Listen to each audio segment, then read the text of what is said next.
Hey friend, welcome back to Rocky Mountain Homestead. Today I'm going to take you guys along in my kitchen and share with you 3 easy Christmas candy recipes that are absolutely delicious and you and your family will love as we get closer to Christmas time. These are absolutely great ideas for gift giving. I'm going to share just how easy these recipes are to put together, and I think you guys will absolutely enjoy them if you try them. So let's go ahead and get started.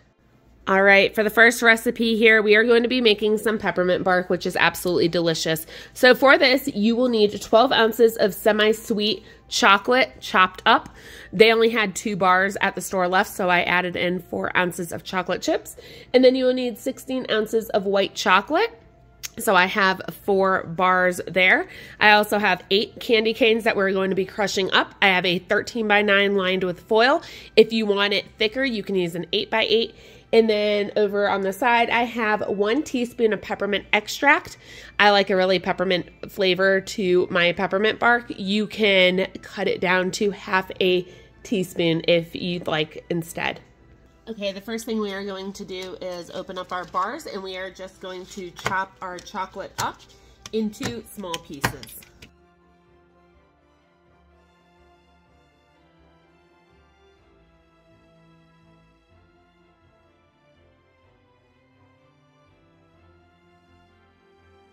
Okay, so I brought a saucepan here to a boil with some water. I'm just going to be creating a double boiler system right now. So I'm going to let that water simmer, and I'm going to place this bowl on the top.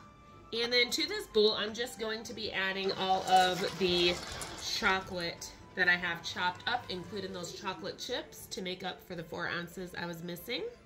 And you are going to want to just stir this until it's smooth. You also can microwave this in 30-second intervals in your microwave and just mix it, stir it in between until it's melted and smooth. And you can use chocolate chips. You don't have to use the baking bars, but I really find that using the bars of chocolate really is just a better quality and turns out better. It does melt a lot easier and smoother than the chocolate chips, but whichever you prefer, you can go with that. So I'm going to continue stirring until this is melted and smooth.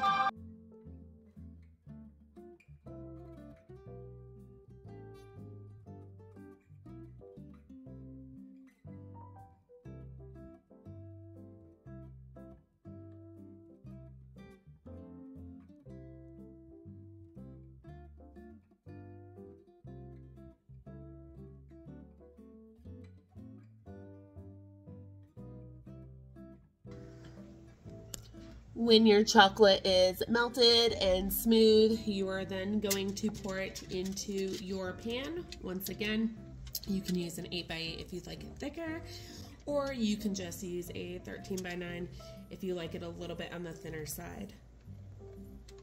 With your chocolate all poured into your pan, you are going to spread it out with a spatula until it's in a nice even layer.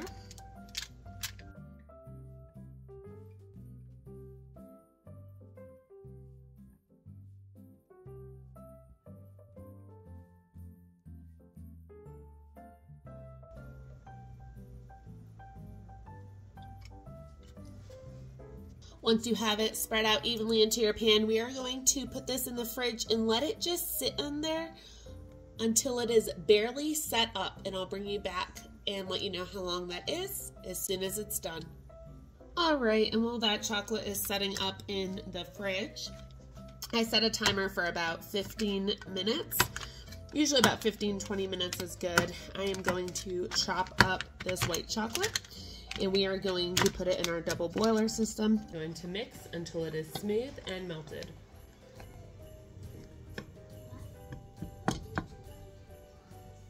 Okay, and once we have a nice smooth melted mixture of the white chocolate, we are going to add in our teaspoon of peppermint extract. Like I said, I like a really pepperminty taste. If you don't want as much of a peppermint kick to it, you can cut that in half to half a teaspoon. You can also at this time add in some crushed candy canes if you'd like to, for just a little bit of extra crunch in the mix, but I am going to opt out And I am just going to mix that extract in really well. And then next, you are going to want to take a meat tenderizer or a rolling pin and get your candy canes crushed up.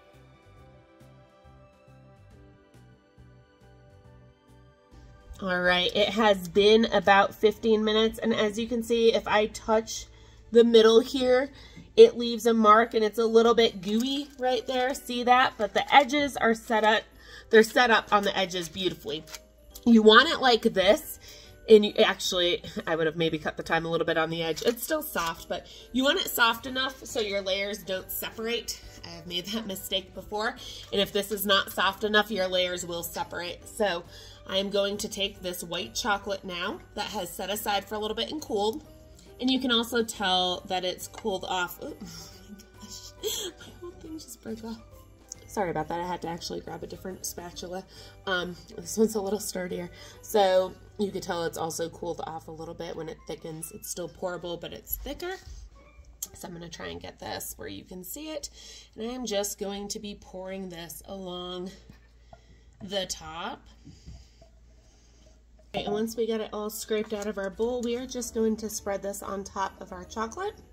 I actually have a little tear in my foil.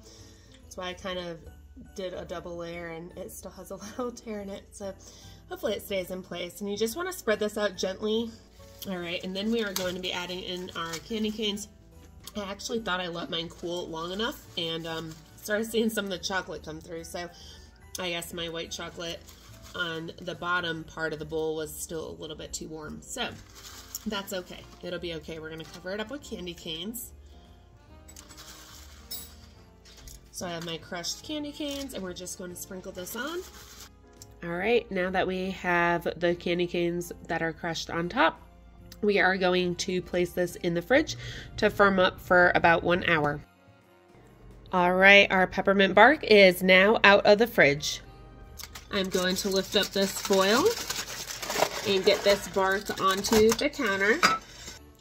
I'm going to start cutting this from the corner, and as you can see, this is what the side of it is going to look like. So I'm going to get the rest of this chopped up. And there we go. As you can hear my kids in the background, it is really good, absolutely delicious, and I really think that 1 teaspoon of peppermint extract, you can have one too. The teaspoon of peppermint extract is definitely the way to go. All right, kids, what do you think? Good. You can have another in a minute. So anyway, this recipe is definitely a winner. It's so yummy. It's so yummy. He loves it. They all love it. They want more. But anyway, that is the peppermint bark. All right, our next recipe while we're waiting for that peppermint bark to set up is going to be chocolate covered cherries. And what you're going to need for these is some chocolate melting wafers. I like personally the Wilton Chocolate Pro, but you can also go to your grocery store and pick up one of these if you'd like to as well. You're going to need 3 cups of powdered sugar, some maraschino cherries, a 1/4 cup of softened butter, a 1/4 cup of sweetened condensed milk, and 1 tablespoon of cherry juice. Okay, so we are going to be adding all our ingredients together here. The powdered sugar, the butter, the sweetened condensed milk,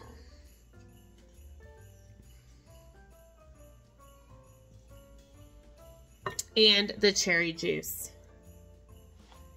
And I'm going to get this blended together.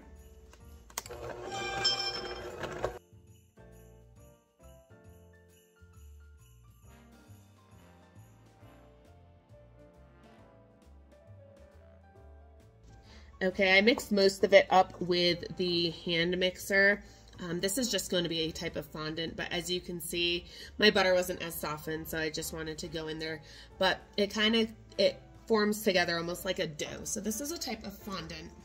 Now, if you want to liquefy the sugary center of these chocolate covered cherries, then you would need an ingredient called invertase, and it's not always easy to come across, and that's not something I ever have on hand. So if you want it to liquefy, you can definitely look that up.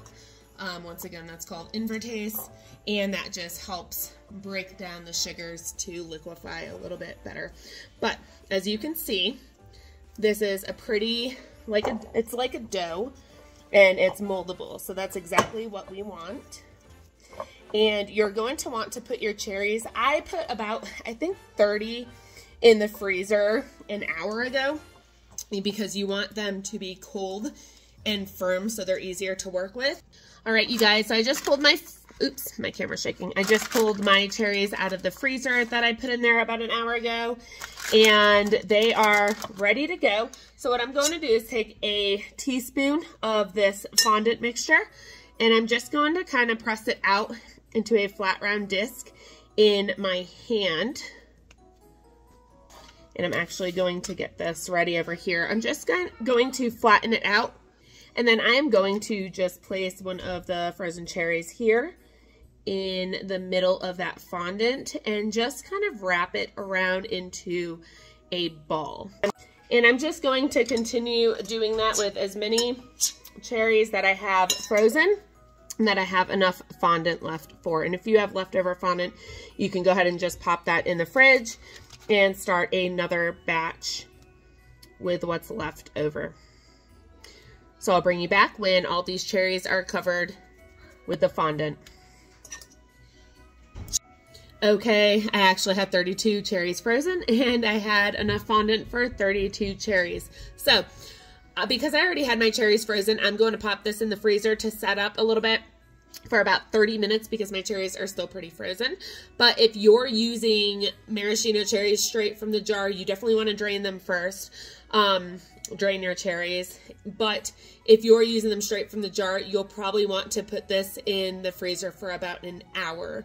So like I said, I'm going to do 30 minutes because my cherries were already frozen, and we'll be back in 30 minutes. All right, so I've actually had these chilling for about an hour to 2 hours now, so they're ready to go. I tested one and it set up beautifully. So what we're going to do is we are going to take our cherry, we're going to put it in this the chocolate wafers that I had melted, and we are going to place it on the parchment paper, and we're going to continue doing this until they are all coated. Okay, so I did about half of them so far just to show you, and they set up rather quickly. That one actually is hardly soft. So if you want to do a design on these, you could do sprinkles if you'd like to before they set up. You can also, after they set up, drizzle some chocolate, or you can take your finger and while it's still setting up, just do like a little swirl on it. And that's also another way that you can kind of do a little design on these, just like a little bit of a swirl.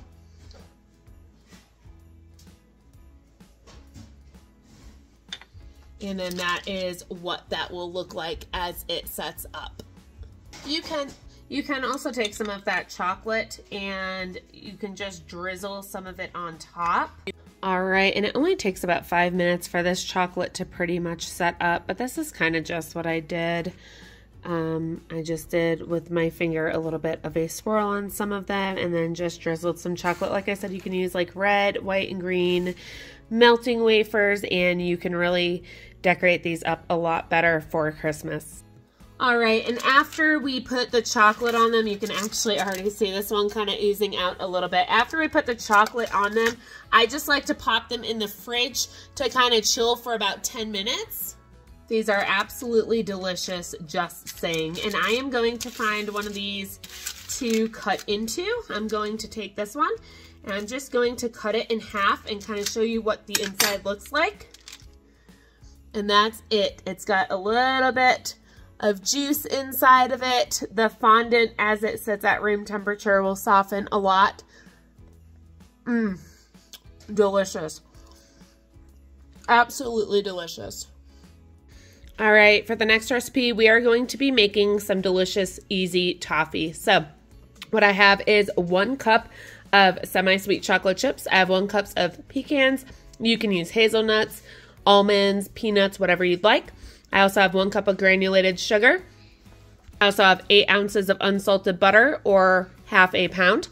I have half a teaspoon of sea salt. I have 1 teaspoon of vanilla extract. And you can garnish this with some little toffee bits or Christmas sprinkles, or even some peppermint candies that are crushed up. The first thing I'm going to do is I'm going to toast my nuts. So I'm going to put these in a 325-degree oven for about 8 to 10 minutes.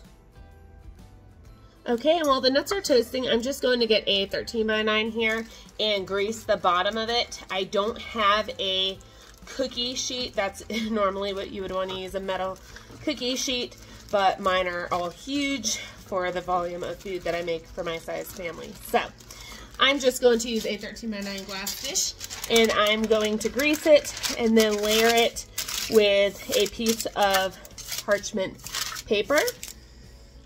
Okay, when our nuts are out of the oven, we are just going to be coarsely getting them chopped up.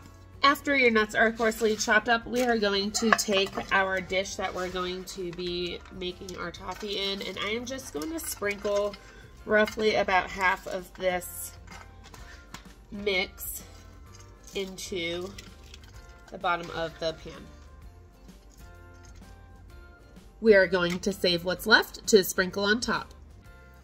All right, so I am now going to turn my stovetop onto medium heat, and we are going to be adding in our unsalted butter, our granulated sugar, and what we are going to do is we are going to stir constantly, and you want to make sure that you have everything prepped and ready to go. So you want your dish that you're going to be putting this into prepped and ready to go, and I also have on the side my vanilla extract. So we are going to be adding our vanilla extract in when we get close to the temperature we're looking for. And we're looking for 300 to 310 degrees, which is considered a hard crack stage. And if you don't have a candy thermometer, I definitely suggest getting one. I'll link the KitchenAid one that I have down in the description box below. But it's really helpful to have one for things like this. Once this gets melted, I will bring you back. Okay, and after about a minute, this is pretty much already melted, ready to go.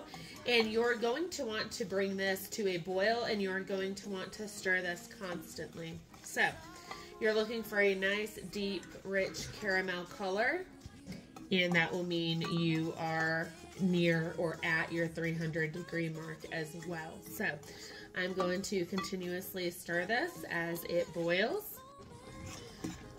I also wanted to say, I am sorry, my stovetop is a mess. I've kind of been baking and cooking all day in here, so I'm not really cleaning it until I'm done. I've kind of just been wiping as I go. But this, as you can see, has come to a boil rather quickly. And I am going to check that temperature and tell you where we are at. So we are at about 110, about 130 degrees. So this does kind of set up pretty quickly. Once again, that's why I said make sure everything is ready. And I am just going to continuously keep stirring and bring you back when we're closer to 300 degrees. All right, and we are pretty much at our caramel color that we need. I'm going to cut the heat, and I'm going to add in our vanilla extract, and then I'm going to get this transferred over to our dish. Okay, and this is going to set up very, very quickly, so we want to get this on our nuts in the dish rather quickly. And then I'm just switching over to a spatula so that I can get this spread out before it sets up. Okay, now that this has sat and cooled off for about 2 minutes, I'm just going to come in here and sprinkle our chocolate chips on top.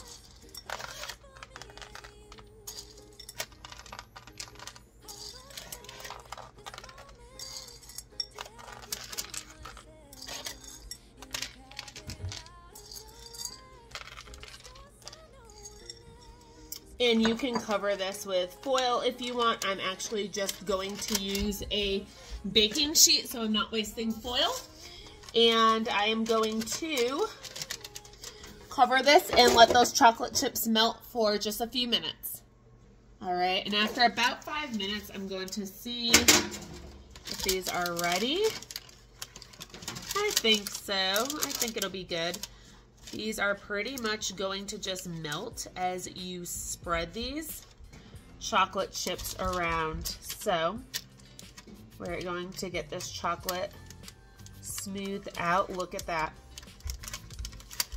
You can also use a double boiler system if you want to heat your chocolate, but if you want to skip a step, this is the best way to do that.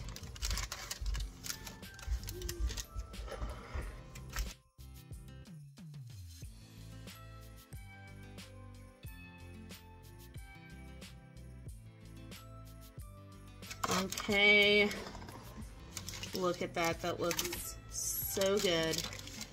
Now the hardest part is going to be to wait for this to set up. So you can let this chill out at room temperature for about 2 to 4 hours. Or if you are in a hurry, you can pop this in your fridge, which will definitely have it set up much sooner. So now that I have the chocolate pretty evenly covering the top, we're going to come in with our toasted almonds, or toasted pecans.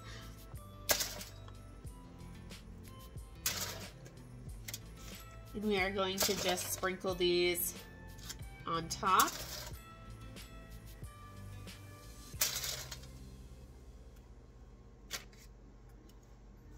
And then I actually crush these up a little bit more because I honestly like the look of all the little fine pieces. So because these are toasted, these are really easy to do that.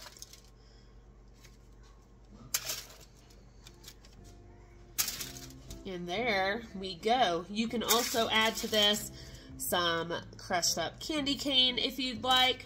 You can do some toffee bits. I actually usually have toffee bits on hand, but I think a couple months ago I used our last little bit. But that's absolutely delicious. Those are easy to find in the store. And that adds a little bit more of a crunch. And I also really like to use the flaky salt, but I am out of that as well. So that sea salt that we measured out earlier, I'm just gonna take a couple little pinches because it's fine. I don't want this to be too salty, but I'm just gonna take a couple pinches of that and just sprinkle it onto the top. But if you have flaky salt, that is definitely the best. And I am also going to come through. You don't have to do this. I like to do this. It just adds a little bit of a festive look to it.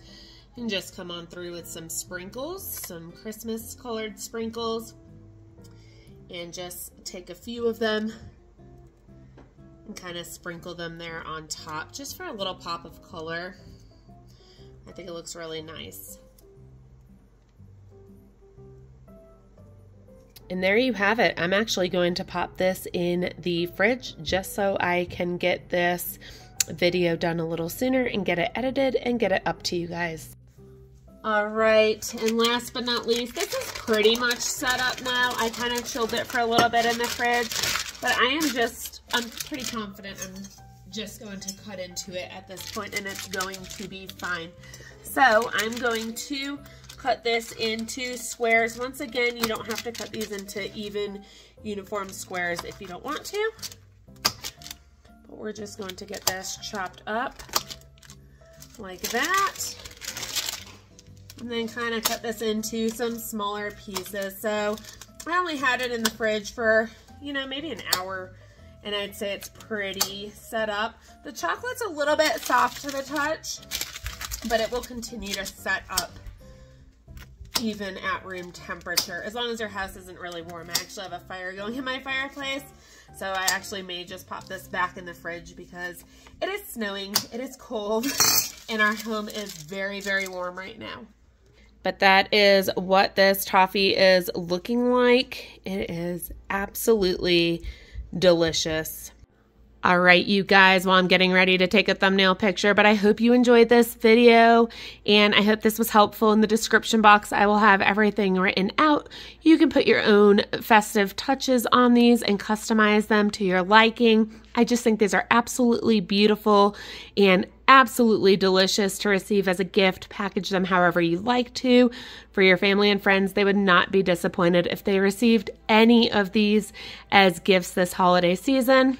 These are beautiful to have out on a platter if you're hosting and having people over, or these make a wonderful hostess gift as well. I hope you enjoyed this video. Hit that like button if you like these type of videos, and don't forget to subscribe on your way out because there will be many more of these videos coming out, especially as we get closer to the Christmas season. Everything will be written in the description box down below. If you have any questions of anything that I did not cover in this video, please feel free to comment below and let me know. I will try and get back to as many comments as I can. And once again, I hope you enjoyed this video. I had fun making these with you. I will see you next time. Until then, take care and God bless.